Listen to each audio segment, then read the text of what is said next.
Welcome to another episode of Awakening Women's Wisdom, the podcast where we have conversations with women of diverse backgrounds to hear what kind of wisdom they have along the way and some interesting insights about how they spread conscious grace, which is kindness, thoughtfulness, and compassion in their daily life. I'm Rebecca. And I'm Laurine. Welcome back to our little podcast. I'm so happy to be here. I'm very excited to be able to introduce this person to you. She's a lovely, lovely person that I had the fortune of meeting in a retreat in Mount Shasta a few years back already. It's already been a few years. And I have found Valerie to be, I'm getting goosebumps, a vivacious, intelligent, loving, caring, capable of anything woman. No pressure, Valerie. So I'm really thrilled to welcome you to our little podcast. Thank you for saying yes, and please introduce yourself and tell us a little bit about yourself. Hi, thank you so much, Laurine. Thank you, Rebecca. Thank you for the introduction. Thank you for the invitation to be here, and just kind of share my story, share my light with whoever is out there. Excited to be here. My name is Valerie Arnold. I am from New York. And as far as my career, I started in sports and news, game show, television, broadcasting. So that's kind of where I got my start. And for the last 12 plus years, ended up changing, turning that career into the corporate side. So right now I'm in live event production, and I have several clients. And my company, we work with a lot of Fortune 500 companies. So so we are in the thick of producing events, live events for our clients, and it's a lot of fun. And then on the spiritual side, like many of us, I've been on the spiritual journey, probably, most concentrated in the last 15 years or so, I want to say. But even just looking back, little clues along the way when I was younger. I don't want to date myself, but I remember having Time Life had this series of unexplained phenomena. And there was one book in particular, which I still think I have around my house somewhere. It was called Psychic Powers or something. And I don't even know when I got that, but things like that. And, with my girlfriend, we ended up signing up for an adult education class in our 20s, and we learned about the chakras. So, so there's been little, things along the way, kind of like all of us, but mostly concentrated, and later on in my adult years. And, once the kids got older and, and going along, and you're sort of, kind of pay attention to yourself, and you're like, all right, well, what else is there? So, but yeah, there's always been that curiosity. But for me, and I think like a lot of people, I think I find that you really more put and plant your feet on that path when there's, a health issue or a health, scare. And that's when you really look and search to other alternative methods to, try to stay healthy. Maybe it's not just all the medications. There's got to be something else out there. So that's really when I kind of turned in that direction and finding solutions and different ways to heal. So, and for me, it all started with yoga, and along the way, kind of experienced many different modalities.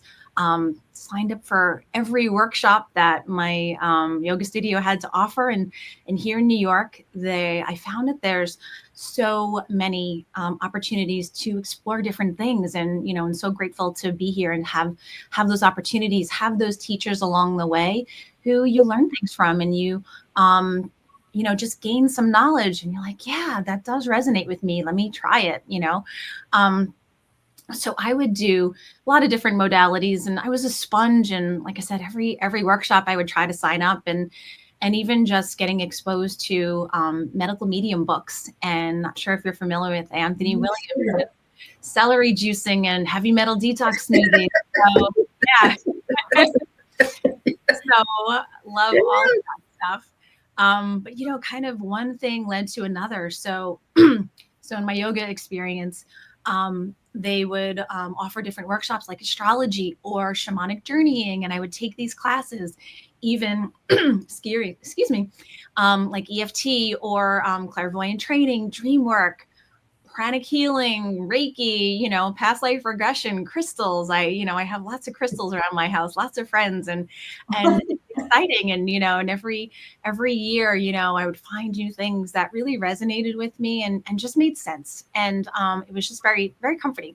And then I took some, in-depth workshops, weeks long workshops, and just excited and just trying to grab it all and soak it all in.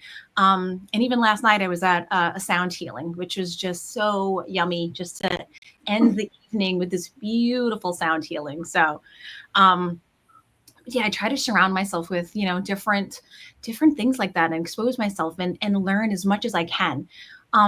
But for me, I haven't really specialized in anything yet. So I'm kind of seeing what fits. And I know for myself, I am a healer.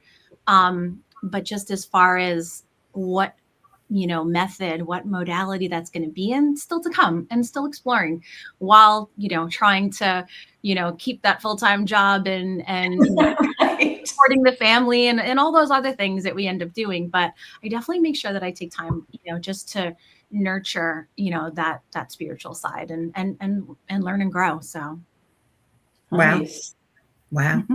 Well, it was great talking to you. Thanks for showing up. Bye. That was fantastic. Thank you for sharing all of that. Wow. Yes. So you're sharing us with us that you're on this beautiful journey. This makes so much sense because you carry so much light and so much love. It just exudes from you. So it makes so much sense that you've been a seeker all this time. Wow, that's just beautiful. I have goosebumps everywhere. So I'm curious, with all of that and all that you're taking in, all that learning, and all the who you are in your own family, to your children and your grandbaby and your professional woman, how, or should I say, what practices do you bring in, perhaps, that you use to intentionally bring in some conscious grace into your life expression? Yeah, there's been lots of things that I picked up along the way. Like I'll go to bed. Before I go to bed, I'll just give gratitude. And I say, I thank you for my life. Thank you for my health. Thank you for my family, for my house, for my job. So I definitely give gratitude. I end my day with that. That is something that I try to do. But along the last year, and actually several years, there's been something that I hadn't really thought of, but I was like, oh, wow, I actually am impacting people without even realizing it. And when I would commute to work before COVID, my commute was about 45 minutes, an hour long, and I would listen to the radio occasionally. And there was this one, program that I would, listen to. And every Thursday morning, they would say, oh, it's Friday Eve. And, and I thought that was really great. I'm like, all right, that, brings a smile to your face. So I'd end up going to work, and every Thursday I would say, hey, everybody, happy Friday Eve. And they'd all look at me like, yeah, we're almost there. We're so excited. It's almost the weekend. But, being in the corporate world and that environment, sometimes it can be stressful.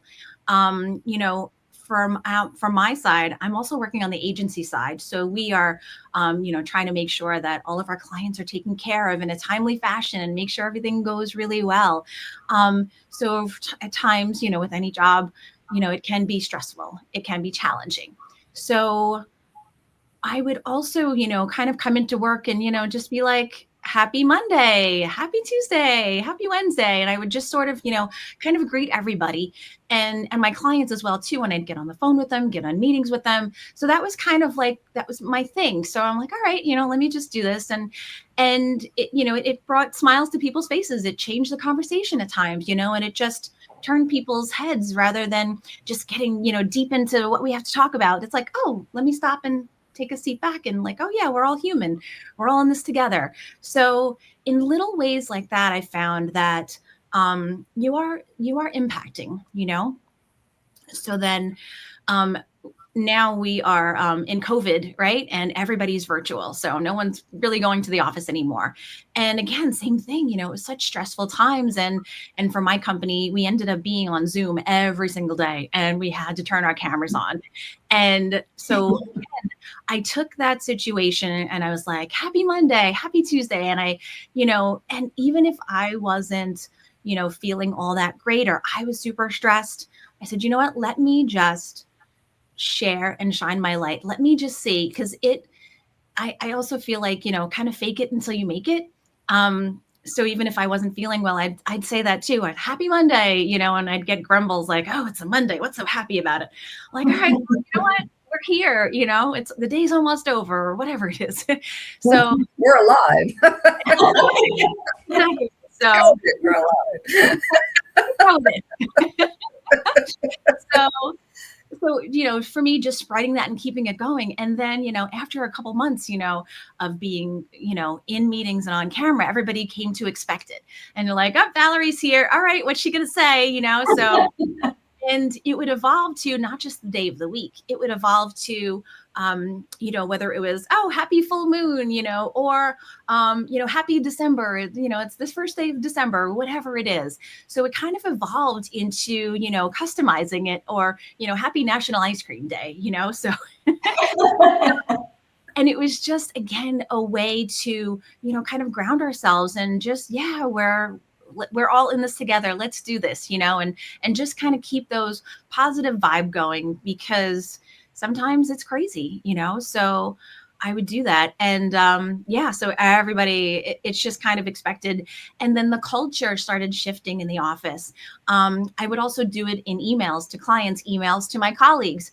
And like I said, the culture just changed and everybody was doing it and everybody started saying it. Even before I got on the phone, didn't have a chance to say anything yet. Everybody's like, happy Wednesday, So it was just something small, something simple that just worked.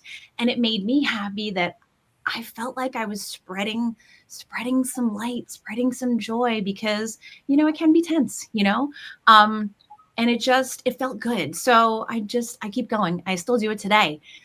But one of the things this year that kind of changed, and first I'm just going to take it back to just get some credit to one of our mutual friends, Laurine, Juliet. And Juliet, our friend from Shasta, she started this beautiful project. It was like her love project.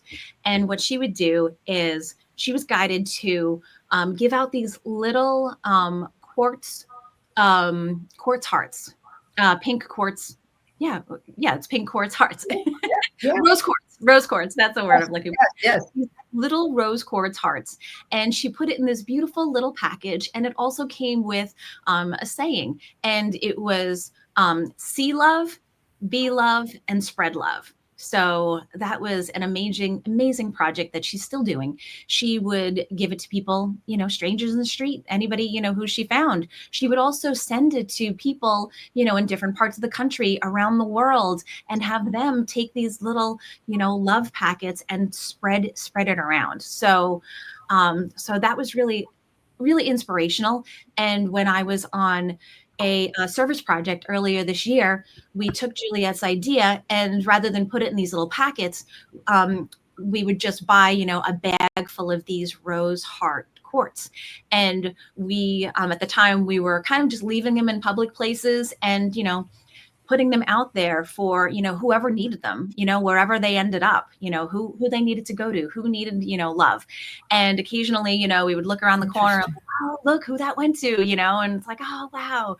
And, it was exciting. And it was a really great project. It felt really good.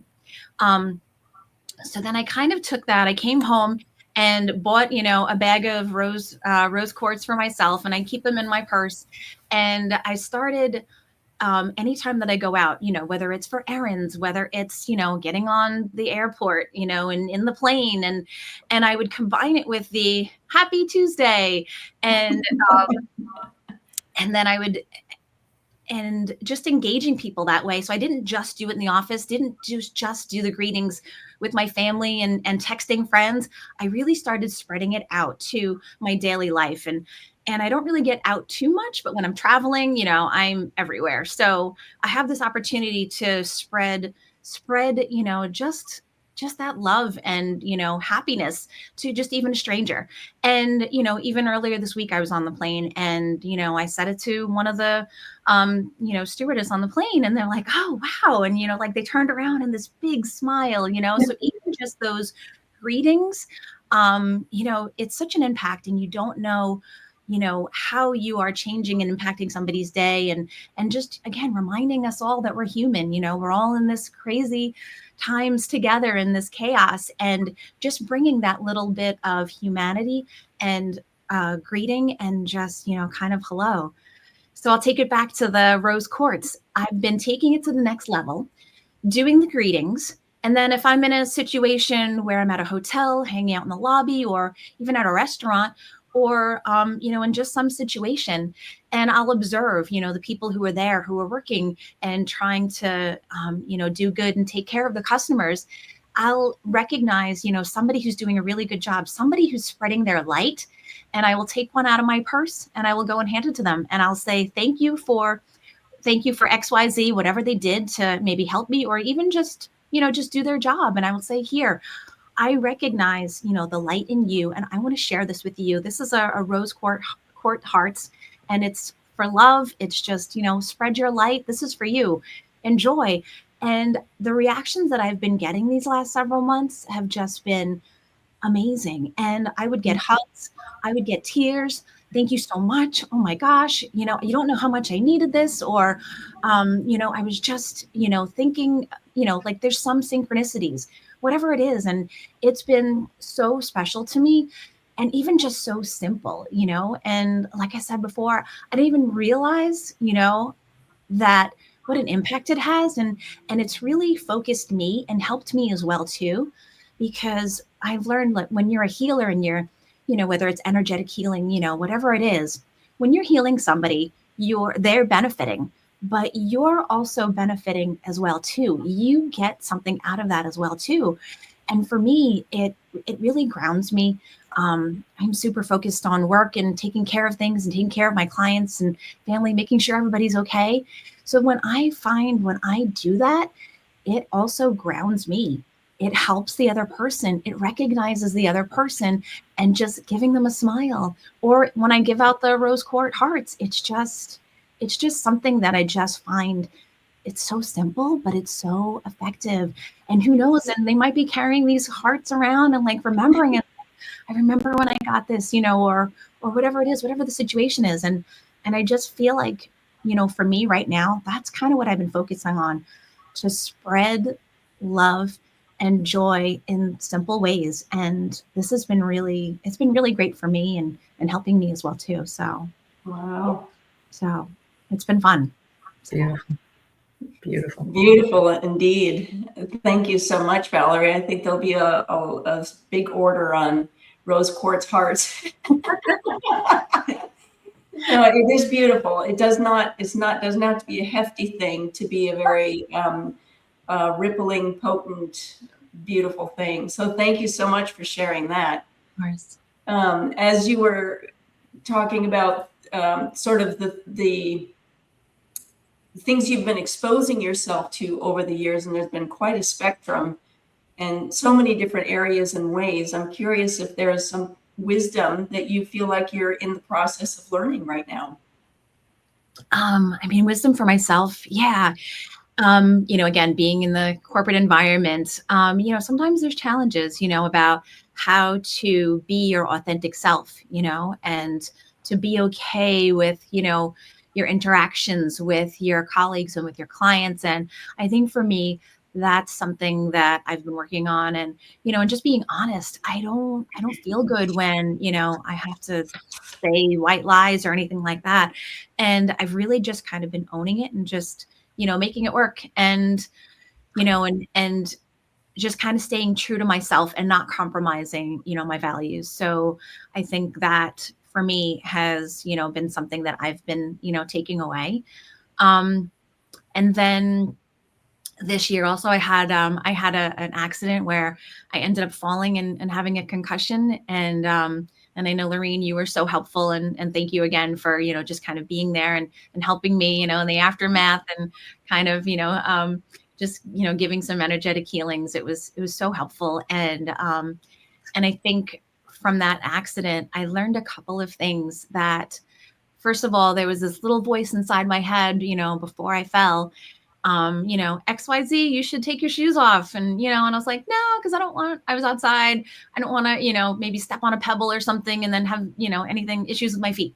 So I was like, all right. And then I fell and I was like, all right, yeah, I probably should, listen more and trust that inner voice more, and recognize that. So those are some things that I'm working through as well too. And also from that accident, it was the need for me to slow down and just slow down and take the time for myself. And, it was over the summer and I was running around and lots of things going on, and, between work and personal life, and trying to find that balance. And it's not always easy, to find that balance. So really after, having that concussion, I mean, thank goodness it was a mild concussion, but it stopped me in my tracks. And I said, okay, what do I need to do to kind of just take a step back and look, what were the lessons in that? And yeah, and it ended up being, universe is telling me you need to slow down. You're doing so much, you need to slow down. So I find that I've been, checking and balancing myself, and like I said, keeping it simple, and still spreading that love and joy. And I'm still doing something, in the world, while working on myself, working on that journey, and, where I'm supposed to be. So that's kind of it for me, just keeping it simple, I think is, been my mantra, for myself. And then also, and how I'm showing up in the world, and I try to do, service work throughout the year, and I participate when I can, and, and that feels good. And I feel like I'm doing my part. So, but for now, for me and my journey, it's, what do I still need to learn? What are those lessons? And keeping it simple, and taking that time for myself. So that's kind of where I've been like right now. So Nice. Bravo. I'm glad you're feeling better. I'm really glad. You've shared so much wisdom and so much of your beautiful light, and really who you are. And thank you for that. So as you've simplified from life can be so big and noisy, as you've shared, is there little down to earth things that bring you joy? Yeah. I know you mentioned my grandson, earlier. Yeah, I've got my daughter and son-in-law and my grandson, and they live in Florida, so they're not too close by. But he's 20 months old now, and That went quick. yeah, it went really quick. And some of the things that I've been thinking about is, how do we, kind of teach that next generation, from a young age. There are a lot of different tools that we, pick up along the way. And, it would have been great to have known about those things when we were younger. So the joy that I've been finding lately is, there's been mantras that I say to my grandson, since he was born. And I get to see him, maybe a couple times a year, for longer periods of time, maybe 2 weeks, depending on when it is. Sometimes I won't see them for a couple months, but with this day and age, you've got FaceTime. So we're seeing him regularly, on FaceTime, and he recognizes us now, and he knows who we are, and it's really great. And whenever I would say the mantras to him, when I was in person with him, rocking him to sleep, or, just holding him, or just being with him, I'll say the mantra, and then he'll stop what he's doing, and he turns around and he looks at me, and with this big smile. It's almost it's like he knows, not just remembering, but to me, it almost feels like yeah, I know the veil was pulled over my head before I came into this world, but, there's something there. And, so I find these little times when I'm with him, and I try to think of, what else can I do? What else can I kind of, weave in, and then also with my daughter, and just, kind of giving examples of what she can do, to maybe help ground him, as he gets into his, what is it, the terrible twos or toddlers or, tantrums, whatever it is, ways for her to help ground him and, whatever that looks like. So I'm finding joys in, just thinking about those things and how we can, shape that next generation. I actually, a couple of weeks ago, I brought him with me to do, a little service project. And, he was in the stroller when we went to the swing set. Because as you can imagine, 20-month-old, they're running around all over the place. You can't can't keep them still. So I was like, how am I going to do this? And I said to myself, I'm like, all right, I'm going to put him in a swing, which he loves. We went to the park, went to the swing, and, and he was part of the service project. And when he was there, he was kind of mesmerized. He was like, what's grandma doing? Oh, wow. Oh, that's interesting. And it was almost like he knew there was something going on. And it was, again, some sort of recognition. It's like, oh yeah, maybe I've done this before. So I thought that was really great. And I'm, interested in kind of figuring out some other ways to kind of keep it going, and let's see what happens. So it's beautiful with these younger generations to help connect with them and share the wisdom that we have, but the joy and wonder of their childhood. And it's a lot of fun to incorporate that in as a joy. Thank you so much. So as we're wrapping up here, Valerie, you've woven so much wisdom and joy and thoughtfulness into everything that you've shared. Is there a little bit of nugget of wisdom that you would like to leave us with? Do you have any left? I feel like you've got a bag of wisdom with you. We want one more? Yeah, I think so. One of the other things, which I didn't mention, that I've been focusing on too for the last couple of years, is letting go of control. I have an A-type personality, and and just letting go of control of, oh, we have to do it this way, like this is the only way I'm used to. Like for me, and working, trying to find ways of being smarter and not working harder. And yes. Control is one of those things. Like, it doesn't have to be perfect. And, for me, trying to, get ready and prepped for my live events, there's always a deadline. And, in those weeks leading up, it's like, all right, well, we still need to do this, and this. But all right, you know what? It's okay. It doesn't have to be perfect. It doesn't have to be done exactly this way. And just reminding myself that just let it flow. It'll all work out, and just kind of let go of the reins, let go of the control. And, I've been prepping for however many long, and and manifesting along the way that everything's going to go smooth. So for me, it's really just, kind of letting go of that control, and then also reminding that you only have control over yourself. You don't have control over others and how they take your message, or, even in your relationships. So that's one of the other, key things that I've been working on and letting go, just remembering that, yeah, it's okay. It's okay not to be perfect. We are not perfect. Let go of that control, and also that you can only control yourself. So I think those are what I would leave. Wonderful. I'm glad we asked. Yeah, glad we got a little more. We got a little more. Thank you. Valerie, you're the best. Thank you for saying yes. Thank you for bringing your beautiful self and your true self here, and sharing a little bit about yourself in such a beautiful, honest, and clear way. Please come back again and visit with us. It's been a delight to have you. No, thank you so much. And I am so grateful to both of you for having me here, and also for holding the space and of this platform. There's not a lot of things out there, and it's a beautiful and safe space. And the two of you are amazing. So thank you so much for spreading your love and joy and light, and connecting and inspiring women. So thank you so much. Very good. Thank you. Thank you. Thank you for that. Thank you. All right. Bye, and see you on the next one. The next one.